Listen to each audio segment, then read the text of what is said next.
মুরগির বাচ্চা দ্রুত বড় হবে কিনা সেটা নির্ভর করে প্রথম 15 দিনের উপর। মুরগির বাচ্চার ভবিষ্যৎটা কেমন হবে সেটা জানান দেয় প্রথম 15 দিনের উপর। এই 15 দিনে আপনি প্রথম কি পদক্ষেপ নেবেন, কি করবেন, কখন কি করলে ভালো হবে সেটা আপনি জানেন না? জানেন না? আপনার মুরগির বাচ্চা দ্রুত বড় হয় না, আপনি এজন্যই ভিডিওটা দেখতে আসছেন। আপনার মুরগির বাচ্চা সুস্থ থাকে না, এজন্যই আপনি ভিডিওটা দেখতে আসছেন।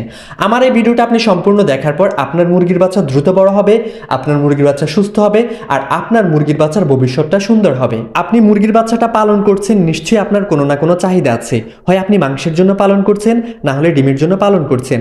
আপনি মুরগিটার থেকে মাংস উৎপাদন করবেন, এটা আপনার চাহিদা।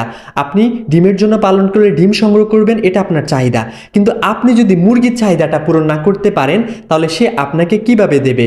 আপনার মুরগির চাহিদাটাও পূরণ করতে হবে। এখন বুঝতে হবে আপনার মুরগি আপনার থেকে কি চায়, আপনার মুরগির চাহিদাটা। কিছু উদাহরণ দিয়ে বুঝিয়ে দেই। আপনি ব্রয়লার মুরগি পালন করছেন। এখন ব্রয়লার মুরগিকে যদি আপনি ব্রয়লার ফিড না দেন, আপনি যদি তাকে খুদ দেন, ধান দেন, চাল দেন বা সোনালি ফিডও দেন, তাহলে সেই ব্রয়লার মুরগি কিন্তু দ্রুত বড় হবে না, রোগে আক্রান্ত হয়ে যাবে, শরীর থেকে পাখা বড় হয়ে যাবে, ঝিমিয়ে ঝিমিয়ে মারা যাবে। ব্রয়লার মুরগির চাহিদা হচ্ছে তাকে মানসম্মত, পুষ্টিসম্মত, যেই খাবারে পুষ্টি গুণাগুণ বেশি সেই খাবার দিতে হবে, আর সেই বাচ্চাটা সেভাবেই গড়ে উঠেছে। এখন আপনি ডিমের জন্য পালন করছেন মুরগি, লেয়ার, মিশরীয় পাওমি, ব্ল্যাক অস্ট্রলব বা ইত্যাদি মুরগি আপনি ডিমের জন্য পালন করছেন। এখন যদি আপনি তাকে একটানা ব্রয়লার ফিড খাইয়ে যান, তাহলেও কিন্তু বিপদ। আপনার ওই মুরগিটার শরীরে চর্বি হয়ে যাবে, আপনার মুরগিটা ডিম দেবে না, সে কখনোই ডিমে আসবে না তেমন ভালো। এখন আপনার মুরগির বাচ্চাকে দ্রুত বড় করতে, সুস্থ রাখতে, সেই মুরগির বাচ্চার ভবিষ্যৎ সুন্দর করতে মুরগিটার চাহিদা কি সেটা বলা যাক।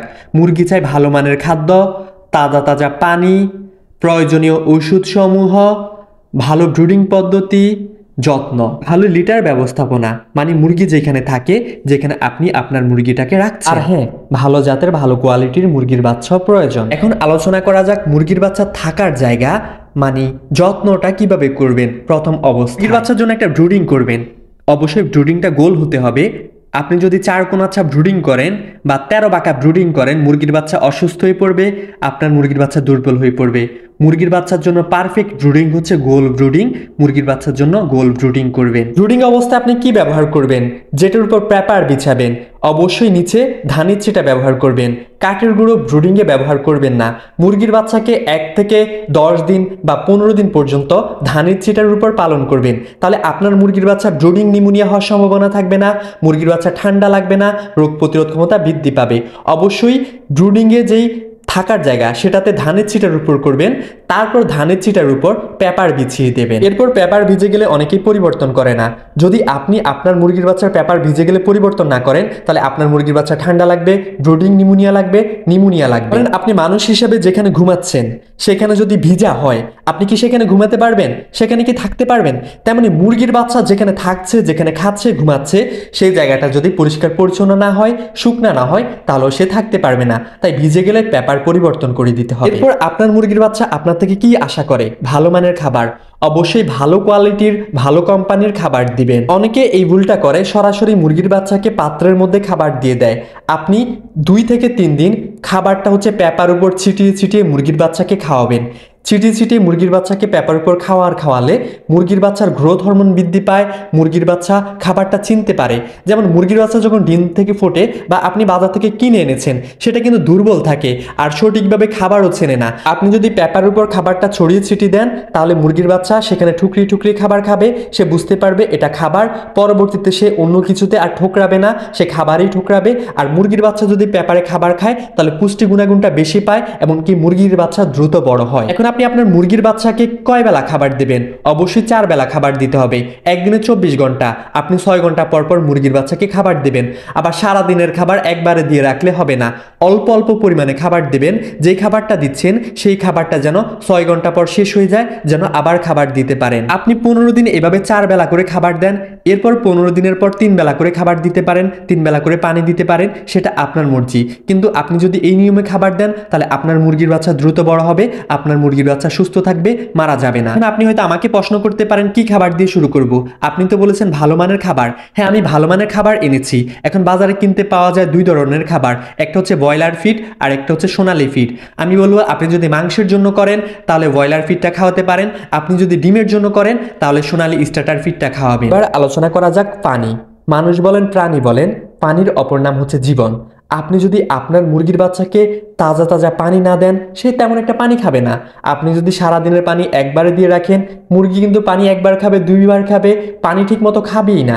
আপনি যদি তাজা তাজা পানি দেন, তাহলে আপনার মুরগির বাচ্চা অনেক বেশি পানি খাবে, আপনার মুরগির বাচ্চাটা দ্রুত বড় হবে। তাই কমপক্ষে দিনে 4 বার আপনি পানিটা পরিবর্তন করে দিবেন, তাজা তাজা পানি দিবেন, ভালো গভীর নলকূপের পানি দিবেন। তাহলে আপনার মুরগির বাচ্চা সুস্থ থাকবে, ভালো থাকবে। আপনার মুরগির বাচ্চা আপনার থেকে 4 বেলা পানি আশা করে। আপনি তার এই চাহিদাটা পূরণ করেন, সেও আপনার চাহিদা পূরণ করবে। একটা কথা বলতে ভুলে গিয়েছি, এটা আগে বলা উচিত ছিল, এখন মনে পড়েছে।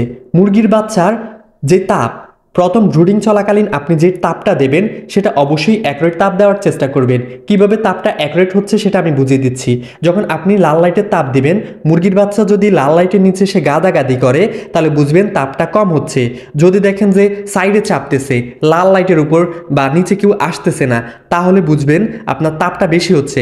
আর যদি দেখেন যে ছড়িয়ে ছিটিয়ে আসছে, তারা নিজের মতো খাবার খাচ্ছে, তাহলে বুঝে নেবেন তাপটা পারফেক্ট আছে। কমপক্ষে 1 থেকে 7 দিন পর্যন্ত পারফেক্টভাবে আপনার মুরগির বাচ্চাকে তাপ দিতে হবে, নাহলে মুরগির বাচ্চার ভবিষ্যৎ সুন্দর হবে না, আপনার মুরগির বাচ্চা ভালো থাকবে না। আপনার মুরগির বাচ্চাটা যতদিন বাঁচবে এই তাপটা শরীরে অ্যান্টিবায়োটিক হয়ে কাজ করবে। তাই অ্যাকুরেট ভালো তাপ দেওয়ার চেষ্টা করবেন, সঠিক পর্যায়ে তাপ দিবেন। এবার আলোচনা করা যাক ভালো মানের মুরগির বাচ্চা। আপনার যদি মুরগির বাচ্চাই ভালো না হয়, আপনি যে এত পদক্ষেপ নিচ্ছেন, এত কিছু করছেন, সব কিছুই বিফলে যাবে। আপনি যদি ডিম থেকে নিজে বাচ্চা ফুটান, তাহলে যেই মুরগিটা ডিম পাড়ছে আগে দেখবেন সেই মুরগিটা সুস্থ কিনা। আর অবশ্যই সুস্থ মুরগির ডিম দিবেন, আর প্রথম দ্বিতীয় চালানের ডিম দিবেন না। যে মুরগিটা একটু অনেকদিন ডিম পেড়েছে সেই ডিম দিয়ে বাচ্চা ফোটানোর চেষ্টা করবেন। আর অবশ্যই বাজার থেকে ভালো বাচ্চা ক্রয় করার চেষ্টা করবেন, 2 টাকা বেশি যাক। আপনারা যদি ভালো মানের বাচ্চা ক্রয় করতে চান, তাহলে আমাদের বন্ধু এগ্রো অ্যান্ড হ্যাচারি থেকে নিতে পারেন। শর্ত সাপেক্ষে আমরা সারা বাংলাদেশে ডেলিভারি দিয়ে থাকি। ইনশাল্লাহ ভালো মানের অরিজিনাল ভালো মুরগির বাচ্চা পেয়ে যাবেন যে কোনো ধরনের। এরপর প্রয়োজনীয় ওষুধ সমূহ। আপনার মুরগির বাচ্চাকে কি ওষুধ প্রয়োগ করবেন এই প্রথম 15 দিনে? মুরগির বাচ্চা ডিম থেকে ফোটার পর বা আপনি বাজার থেকে ক্রয় করে এনেছেন, প্রথমে যে ওষুধটা প্রয়োগ করবেন সেটা হচ্ছে গরমকাল হলে স্যালাইনের পানি, আর শীতকাল হলে লাইসোবিটের পানিটা দেবেন। এটা 6 ঘন্টা মুরগির বাচ্চা খাবে। এরপর যে ওষুধটা দেবেন সেফা ওয়ান। সেফা ওয়ানটা একটানা 5 দিন পর্যন্ত চলবে। সেফা ওয়ানের কাজ হচ্ছে মুরগির বাচ্চা যেন ঠান্ডা রোগে আক্রান্ত না হয়, নাভি ইনফেকশন না হয়, মুরগির বাচ্চা রোগ প্রতিরোধ ক্ষমতা বৃদ্ধি করা। তো আপনার মুরগির বাচ্চাকে একটানা 5 দিনে যত বেলা পানি দেবেন এই সেফা ওয়ান ওষুধটা প্রয়োগ করবেন, আর লাইসোবিট ওষুধটা 2 বেলা প্রয়োগ করবেন। 4 বেলা পানি দিলে 4 বেলাই সেফা ওয়ান হবে, আর 2 বেলা হচ্ছে লাইসোবিটটা হবে। লাইসোবিট ওষুধটা দেবেন সেফা ওয়ান ওষুধের সাথে যুক্ত করে, দুটো ওষুধে একসাথে দেবেন। এরপর 6 দিন বয়সে আপনি BCRDB ভ্যাকসিনটা করবেন। অবশ্যই চোখে দেওয়ার চেষ্টা করবেন। অনেকে পানির সাথে খাওয়ায়, পানির সাথে খাওয়ালে তেমন একটা কাজ করে না। BCRDB ভ্যাকসিনটা চোখে দিলেই সবচেয়ে ভালো কাজ করে। এরপর 3 দিন একটানা 2 বেলা করে থায়ামিন এই ওষুধটা প্রয়োগ করবেন। এটা হচ্ছে প্যারালাইসিসের ওষুধ। মুরগির বাচ্চার গাড় বাঁকা, পা বাঁকা বা প্যারালাইসিস যেন না হয় এই দিকটা লক্ষ্য রাখে এই থায়ামিন ওষুধটা। মানে ভিটামিন B1 B2 এর ঘাটতিটা পূরণ করে। আর অবশ্যই ভ্যাকসিনের আগে পরে লাইসোবিট ওষুধটা কিংবা AD3 ওষুধটা প্রয়োগ করবেন। আর ঠান্ডা থাকা অবস্থায় আপনি ভ্যাকসিনটা করবেন, তাহলে আপনার মুরগির ভ্যাকসিনটা ভালো কাজ করে। এরপর 11 দিন বয়সে আপনি গাম্বুরো রোগের ভ্যাকসিনটা করবেন। এরপর আপনার মুরগিকে মাঝে মধ্যে লিভার ওষুধ চালাবেন, কিডনির ওষুধ চালাবেন, পানি যেন PH-টা ঠিক থাকে PH-টা খাওয়াবেন, 2+টা খাওয়াবেন। এগুলো খাওয়ালে মুরগির বাচ্চা সুস্থ থাকে, ভালো থাকে, মুরগির বাচ্চা রোগে আক্রান্ত হয় না। এগুলো যে কোনো সময় খাওয়ানো যায়, মাঝে মধ্যে খাওয়াবেন। আমি 15 দিন পর্যন্ত আলোচনা করেছি। আপনার এই 15 দিনের উপরে নির্ভর করবে আপনার মুরগির বাচ্চার ভবিষ্যৎটা কেমন, আপনার মুরগির বাচ্চা কত দ্রুত বড় হবে, আপনার মুরগির বাচ্চা রোগ প্রতিরোধ ক্ষমতা কেমন বৃদ্ধি পাবে, আপনার মুরগির বাচ্চার ভবিষ্যৎটা কত সুন্দর হবে। আপনি এই নিয়মগুলো মেনটেন করে 15 দিন পর্যন্ত পরিশ্রম করেন, আপনার মুরগির বাচ্চা আপনাকে ঠকাবে না, আপনার মুরগির বাচ্চা আপনাকে হতাশ করবে না। মাংসের জন্য পালন করলে ভালো মাংস দেবে, ডিমের জন্য পালন করলে ভালো ডিম পাবেন ভবিষ্যতে ইনশাআল্লাহ। এতক্ষণ আপনাদের মাঝে ছিলাম আমি মোহাম্মদ ফাহিম হোসাইন। আল্লাহ হাফেজ, আসসালামু আলাইকুম।